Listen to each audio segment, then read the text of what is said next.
Everyone's. I can get it. Oh, I can't.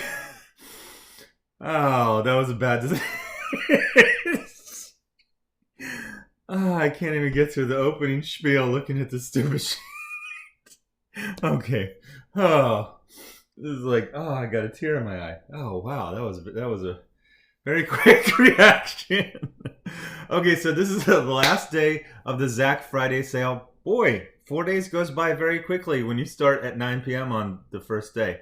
It's really more of like 3 days and 5 hours or something like that. So at very dramatically at 11:59 p.m. Pacific time, this will end. And it's going quite well. I'm really excited about this. This is kind of out of nowhere turning a bill, turning the $150 storage fee for the inventory into a profit. So it's basically, I have books. Whenever you do a campaign, you're not going to order the exact number needed. You're going to, order more. I'm realizing as time goes by, I should order a lot more.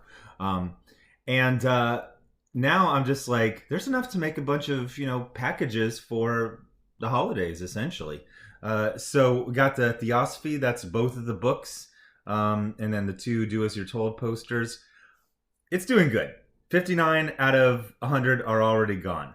The Jawbreakers one isn't doing that good because it's essentially just God King with 1 extra pinup. Now it has 1 except for 2. They're not all going to be winners. There's a weird mix of things in inventory. Iron Sights is doing it's doing the best.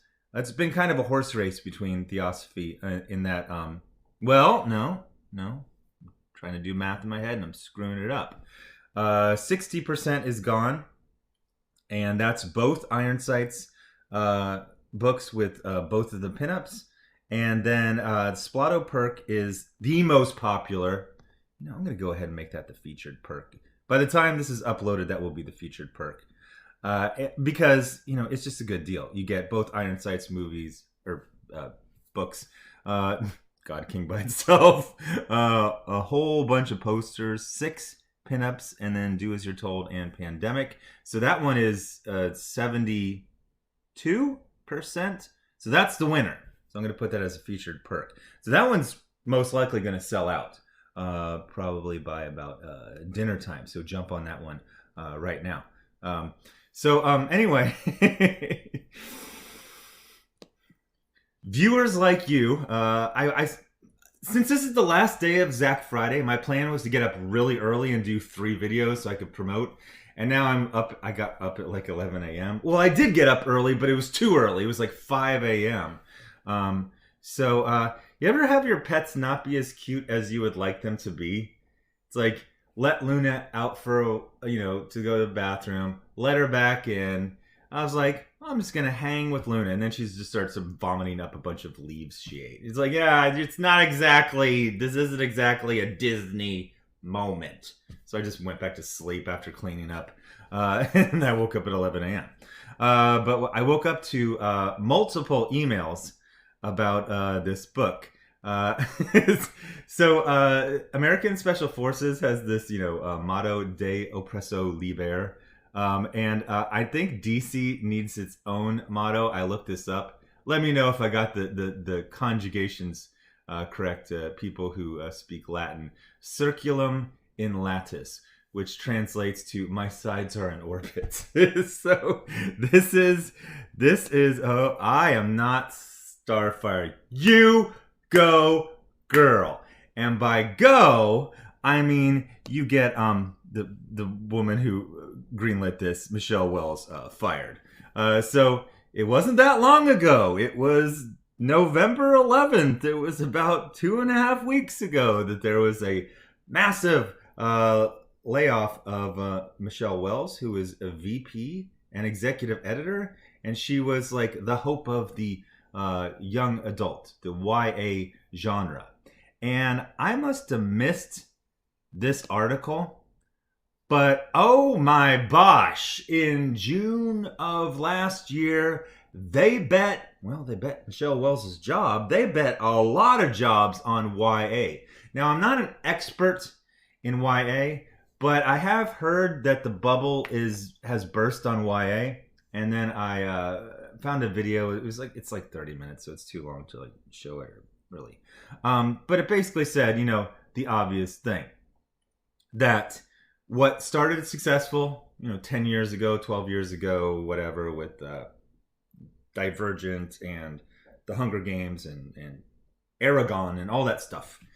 Now they've been flooding the market for the last 5 years. The quality is down, and then this woman who works, she writes YA and she has a channel, kind of like this.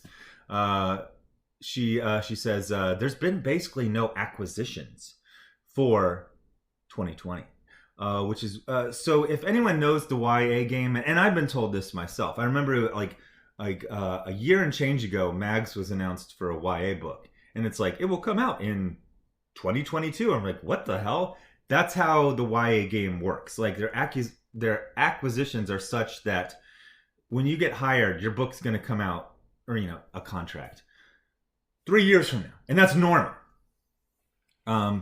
So the problem is that they get way far out on that branch, and then the part of the branch that is attached to the trunk, now it's starting to crack and fall off, and fell off. Look at this. DC unveils massive slate of young adult and middle grade graphic novels. And now that is not hyperbole. This thing goes on forever. Catwoman Soul Stealer, Galaxy the Prettiest Star, House of L Book 1, I Am Not Starfire, Mr. Miracle, Nubia, Swamp Thing, Teen Titans, Victor and Nora, Whistle, Wonder Woman, Tempest Tossed, You Brought Me the Ocean, Zatanna. Okay, so what is this group? So this is released in 20 and 21. And then this one is they're just breaking it up because it's so ridiculously long. So these are all the ones that are still going to be coming out next year. Amethyst, Princess of Gemworld, Batman and Robin, and Howard, DC Superhero Girls, DC Supervillains, Green Metropolis Grove. Oh, God. It sounds like some TV show from 10 years ago starring Chad Michael Murray. Metropolis Grove. Oh my gosh. So it looks... Okay, let's just count them. 1, 2, 3, 4, 5, 6, 7, 8, 9, 10, 11, 12, 13, 14, 15, 16, 17, 18, 19, 20, 21, 22, 23, 24, 25, 26, 27. People should clap. I'm a Marine. That was strenuous. 27 books. And here's the deal about these. These are not floppies. These are graphic novels of usually around 150 to 200 pages. Even if you lock in everyone at a really nice low page rate, nice, for the publisher, not nice for the people, you're out there on the limb for, I'm going to say that's $500,000 to $1 million outlay. Years ahead of, the time you're going to get the profit. And then, what happens is those start, I did a video. My views are like oddly good. I did one, Wonder Woman. It said returnability is a harsh mistress, and it didn't really have to do with the Wonder Woman issue. I was just talking about, people were talking about this, and they're like, well, what happens? Every quarter they get the numbers of the books that are returned. They know, when you shit out some Vita Ayala book, they're like, haha, suckers. The comic book stores are stuck with it.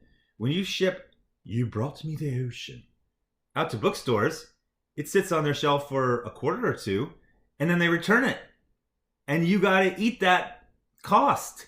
And so they got a whole bunch of them, and they've, as far as I can tell, they've released about a quarter of these so far.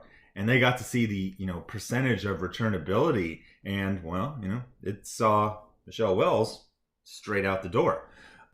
So let's read all about I Am Not Starfire.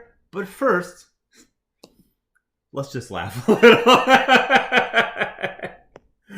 What in the name of Dan Slott is going on here? Now I get the bit. It's like her mom's so beautiful and she's so what? What are we gonna say? The elephant in the room, ugly. Short, fat, bad attitude. But that's SJWs right there. That's what they want women to be. They find this on the left happy, fulfilled in life, pleasant. Like they're like, this is a problem, and yes, Queen, this is the future. I bet she loves Star Wars. He's just like me. So let's hear the. Can we predict? Well, it's kind of. I can't really do a bit where I predict it because I skimmed it. But how about you, the viewer, predict what the plot of this book is going to be, and we're going to see how incredibly close. I mean, you're going to be like 95%. Okay, you're going to guess everything but the names of the new characters. And I'm going to read this in the voice that it deserves. The voice would be an SJW at the age of 35 who yes queened the idea of this, but has no children and is not even able to afford to buy this. Zir Selves. From New York Times bestselling author Mariko Tamaki and artist Yoshi Yashitani comes a story about Mandy, the daughter of super famous superhero Starfire, and her desperate attempts to get out from under her shadow. 17-year-old Mandy Coriander is not her mother. Daughter of Starfire and high school outcast. Okay, that's it. I'm sorry, I'm calling it T.O. Wait, are they saying that she is her own father? Because that's a gender identity that, well, I mean, we should have seen that one coming. Okay, that's really daughter of Starfire and Nightwing. Just say it, or throw a wild card out there. Beast Boy, daughter of Starfire and Dave the father. No, we're not. Okay, daughter of Starfire and high school outcast. Mandy is constantly trying to get out from under the shadow of her bright, bubbly, scantily clad. These are horrible. These are horrible adjectives for women. And famous mother, dyeing her bright orange hair black and sticking close to her best friend Lincoln. Okay, does anyone think that Lincoln is not black and gay? Whose last game is on fleek and it was male. Does anyone think that Lincoln is not that? Or a black lesbian who's very fat? Sticking close to her best friend Lincoln, Mandy spends her days at school avoiding Teen Titans superfans and trying to hide her feelings for the gorgeous, popular, and perfect Claire. Wait, that's a girl's name. What? Are you telling me that a character in a DC comic YA is a lesbian? I can't believe that. Unbelievable. That was sarcasm, by the way. And while Mandy usually avoids spending too much time with her alien mother, she's been particularly quiet as she's been keeping one major secret from her. Mandy walked out of her SAT. I've been on an Oliver Stone kick lately. I've watched 3 of his movies, so I went to go rewatch Snowden. And at one point, they're talking about Snowden's ASVAB scores, and the instructor says, you were 1 point away from a perfect score on your ASVAB test. I was like, oh, wow. And my brain is broken now. Oh my gosh. While Mandy continues to tell Lincoln her plans of moving to France, it's the same thing from the freaking the Catwoman Bruce Wayne with the Asian Bruce Wayne. Oh jeez.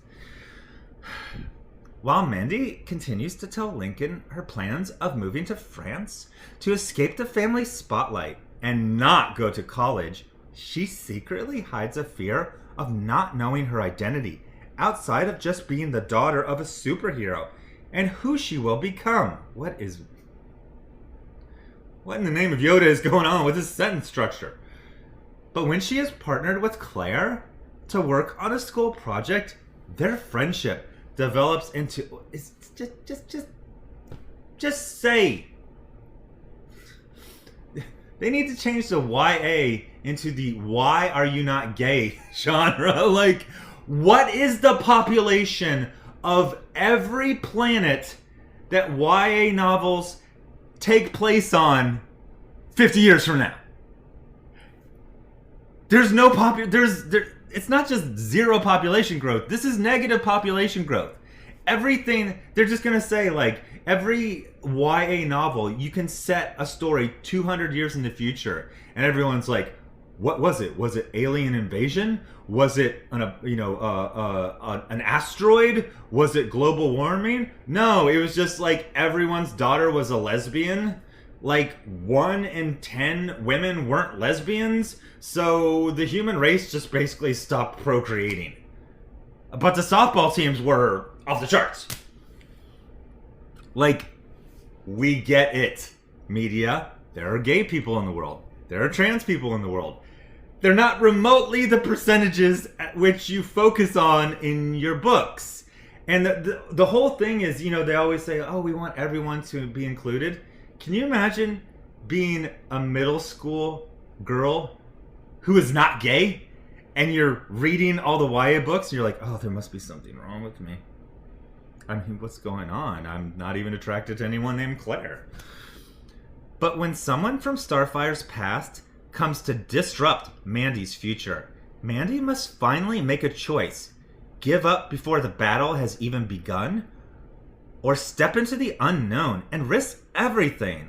I Am Not Starfire is a story about mother-daughter relationships, embracing where you come from while finding your own identity and learning to be unafraid of falling. There's so many jokes I could just say. If it was even...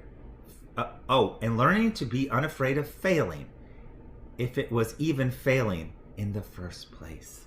So that's going to come out... When is it going to come out? A very, very long time from now. This doesn't even come out till like September of next year, I believe. August 10th of 2021. So what can be said besides... When you go out on a limb, don't go 27 books out on a limb. Okay, I'm going to actually lower my estimate when I said $500,000. That was a little crazy. Let's say about $250,000 for, you know, the initial outlay for... My voice is giving up way too late. It should have done that at the beginning of this video. Haha, sucker. I got to the end of the video. Oh, this is so sad. John Ridley initially thought DC created Black Label for him. Is it because you're black? I just want to see this kind of sadness. The others...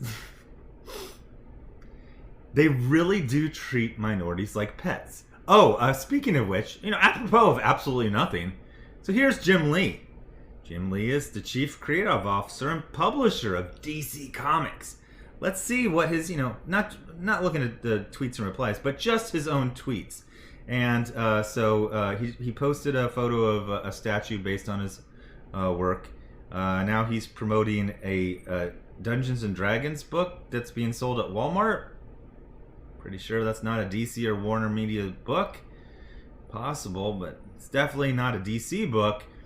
Oh, here's a DC, and he's excited for Vita Ayala's upcoming run on New Mutants. What is the emojis? Oh my gosh. It's a dart hitting the center of the dartboard and money because we all know you make like millionsies when you hire Vitasies.